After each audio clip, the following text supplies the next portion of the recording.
బాక్స్కున్న ఒక్క రాణి ఈగ మాత్రం కొలాప్స్ అయితే ఈ వేల కూలీ ఈగలు మొత్తం కూడా కొలాప్స్ అయిపోతాయి. మన మనుషుల్లో మేల్ ఫీమేల్ అంటే ఆడవాళ్ళు మగవాళ్ళు ఎలాగనో సో మన ఈగల్లో కూడా ఫీమేల్ మేల్ ఉంటుంది అనమాట. సో దీంట్లో వచ్చేసి రాణి ఈగ, కూలీ ఈగ, మగ ఈగ అంటే queen bee, worker bee, drone bee అనమాట.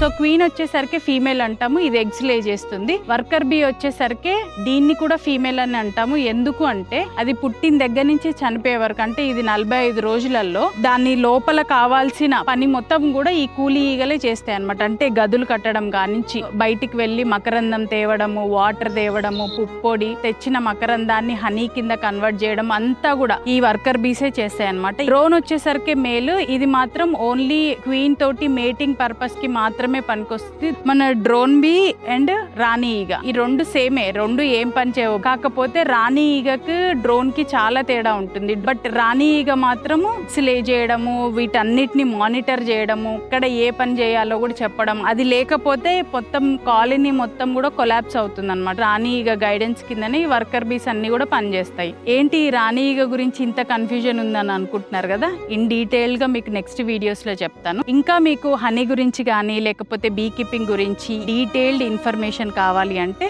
మన పేజ్ ని ఫాలో అవుతూ ఉండండి, మీకు డీటెయిల్డ్ వీడియోస్ వస్తూనే ఉంటాయి.